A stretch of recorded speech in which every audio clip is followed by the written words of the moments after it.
Hi, today's video is VSEPR Theory Part 2. Now you remember VSEPR is valence shell electron pair repulsion theory, and that helps us to understand the molecular shape of a molecule from the Lewis diagram.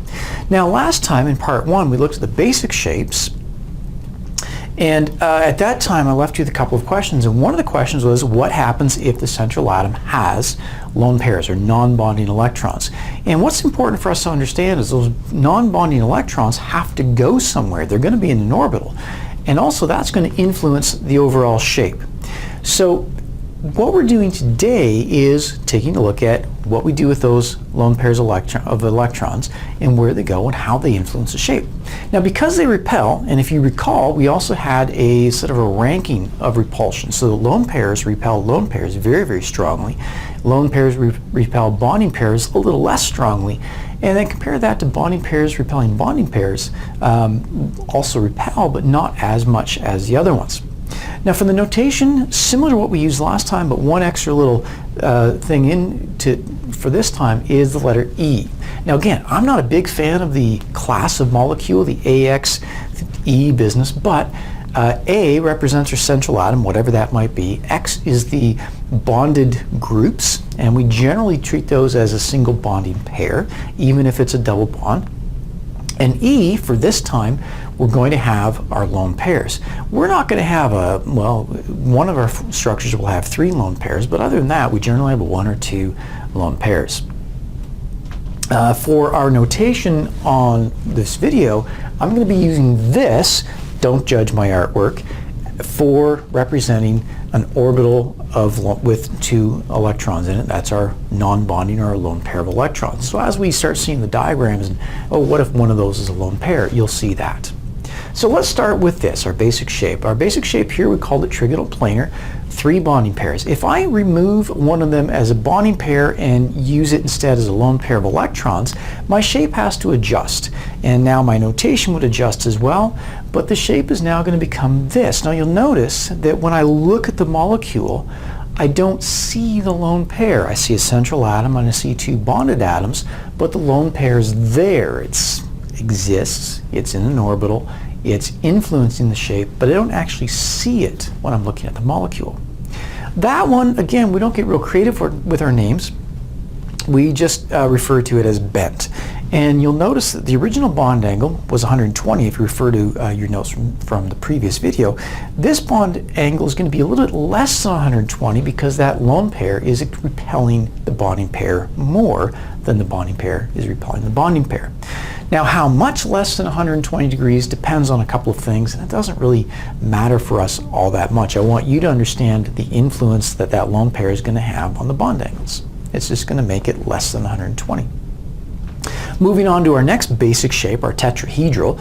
Our tetrahedral shape had bond angles of about 109 degrees, 109.5. If I replace one of those with a lone pair of electrons, make it now AX3E, that shape is going to become, again, the lone pair isn't really visible even though it's influential, it's going to become this shape. And if you were to look at that in 3 dimensions, it's a pyramidal. It's a square base, sorry, not a square base, it's a triangular base, but then a bit of a pyramid. So we call it pyramidal. Its bond angles are a little bit less than 109.5. How much less depends on a few things, but its bond angles are going to be less. An example of that would be ammonia Nh3. Now we often don't draw ammonia trying to represent 3 dimensions, although at some point I will be asking you to draw a Lewis diagram where you're demonstrating 3 dimensions. So the dashes and wedge thing will be working. And you'll see that the lone pair of electrons is there. It's always there in the Lewis diagram.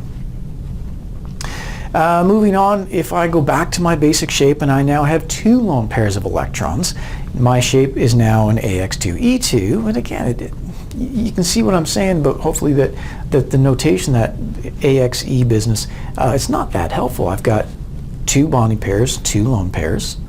That's all I need. But anyhow, that's going to have now this shape. That shape will exist quite happily in 2 dimensions. I don't need the lone pair coming out of the screen or the lone pair going back into the screen.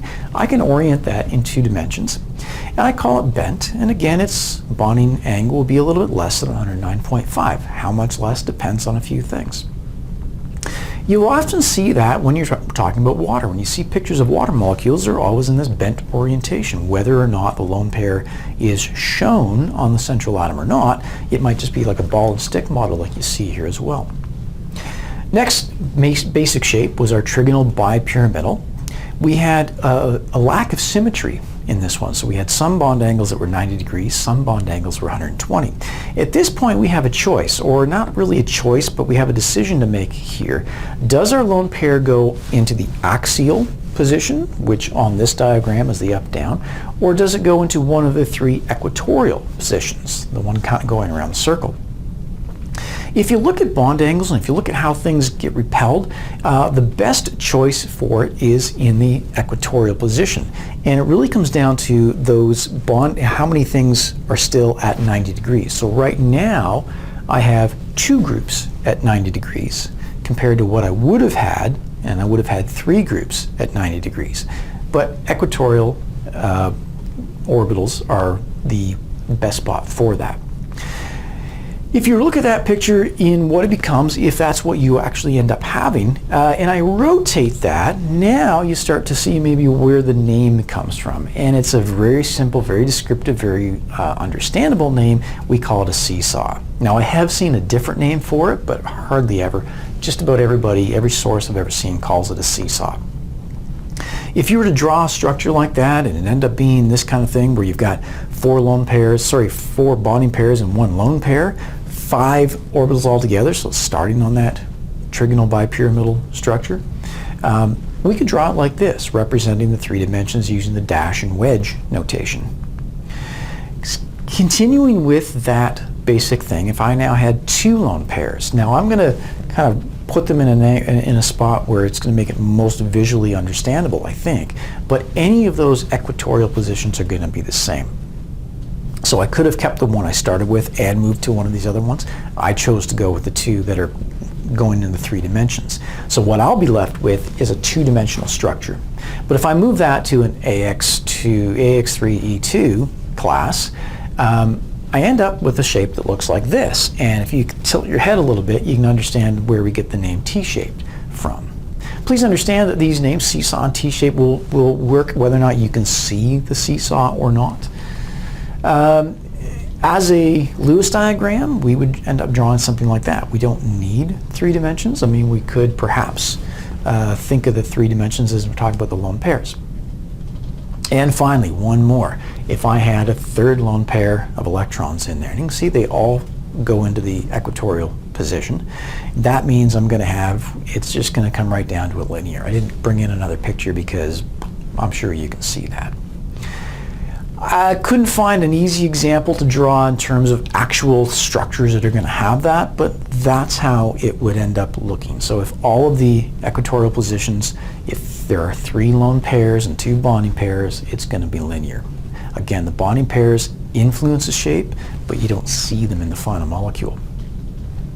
Our last basic shape was this one, octahedral, 6 bonded groups, or 6 bonding pairs and 1 central atom. If we start to add lone pairs of electrons here, now the first one is easy because we had total symmetry here. So however I orient that structure, it's going to be perfectly symmetric all the way around, 90-degree bond angles. So the first lone pair can go anywhere. I picked the bottom just because of the shape I have coming in next. But now our AX5E, throwing in, replacing one of those bonding pairs with a lone pair. It's going to be invisible but influential. And I end up with something like that. Now if I were to make a geometric structure out of that, what you would see is a square bottom and triangular faces. It would be a pyramid. It would be a square-based pyramid. Now I've seen some sources call this a square-based pyramidal. It's either way, it's pretty much it's going to be fairly understandable what it is. So either one of those terms is usable. As a structure or as a real molecule, iodine pentafluoride would follow a square-based pyramidal structure because of that 1 lone pair. Going back to the original shape, if I now have 2 lone pairs, now the second lone pair is important. I want the lone pairs to be as far away from possible. It's not that I want that to happen, they're going to be, because lone pairs repel lone pairs more strongly. So they're going to go on opposite sides, whether it's left, right, front, back, top, bottom. I pick top, bottom, but that's what's going to happen.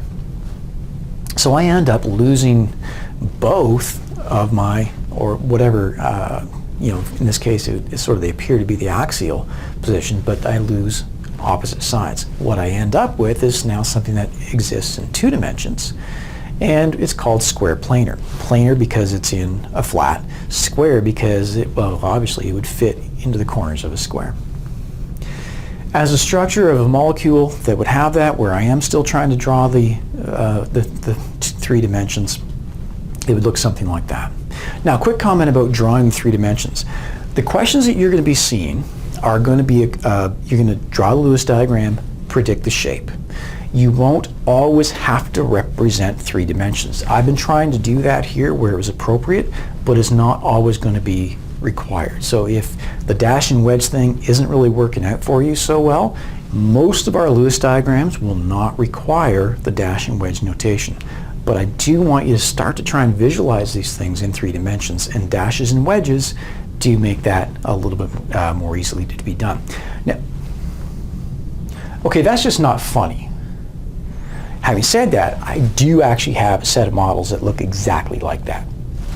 Anyway, I left you with a few questions last time. One of those questions was, what about lone pairs? We've dealt with that, so we now know what to do with lone pairs. One of the other questions I left you with, we still need to answer, and that's, how does it happen? How do we take VSEPR theory and blend it together with quantum theory? How do we take our understanding of what the atomic structure is and bring it into this level of bonding? That's actually going to be our next job.